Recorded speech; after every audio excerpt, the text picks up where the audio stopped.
গত 1 বছর আগে আমার স্ত্রী 1 বছর থেকে প্রচুর মোবাইলে প্রচুর পড়াশোনা করতো, কার সঙ্গে আলাপ করতো আমি জানতাম না। আর যদি আমি জানতে চাই আমার তো ভাই নিজের আত্মীয় স্বজন এর কাছে মোবাইলটা লাইনটা ফট করে ঘুরাই দিত, আমি কথা কইবার লিগা। কিন্তু এর সাথে কথা কইতো না, কথা কইতো অন্য অন্য জায়গায়, এটা মানে আমার কাছে ধরা দিত না। তো এরকম করতে করতে করতে করতে প্রায় দুর্গাপূজা কাছাইলো পরে আরো দিন বাড়ায় যাইতেছে।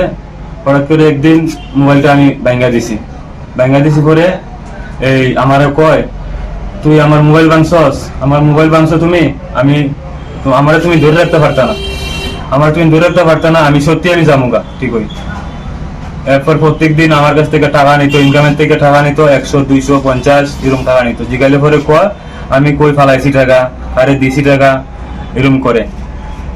তারপর থেকে ঘরে কাজকর্ম হালকা করে কাজকর্ম করতে চাই না। গত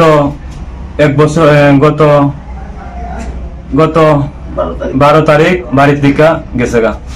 আমি গেছি রেগার কাজে সকাল 9টার সময়, আর বাড়িতে আইসি 11টার সময় কাজ কইরা আইসি পরে এই বালবাড়ি স্কুল থেকে আওয়ার পরে বাচ্চারে কয়ে গেছে আমি যাইগা তোমার মামার বাড়ি, কয়েকদিন তোমার বাবুরে কয়ে রান্না করে খাইতো, এটা কয়ে গেছে গা। কিন্তু আজ পর্যন্ত আমি পর্যন্ত পাইছি না। আজকে বহুত পূজা গাজা করছি।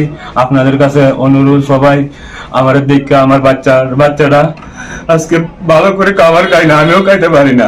আপনারা সবাই একটু হেল্প করুন। মুখ্যমন্ত্রী আমাদের ত্রিপুরা রাজ্যের আমাদের মতো গরিবরা একটু দেখেন। আমি বাচ্চার জন্য বলছি, 2টা বাচ্চা, বড় বাচ্চাটা আজকে অসুখে ভালো করে খাইতে পারি না, আমিও খাইতে পারি না।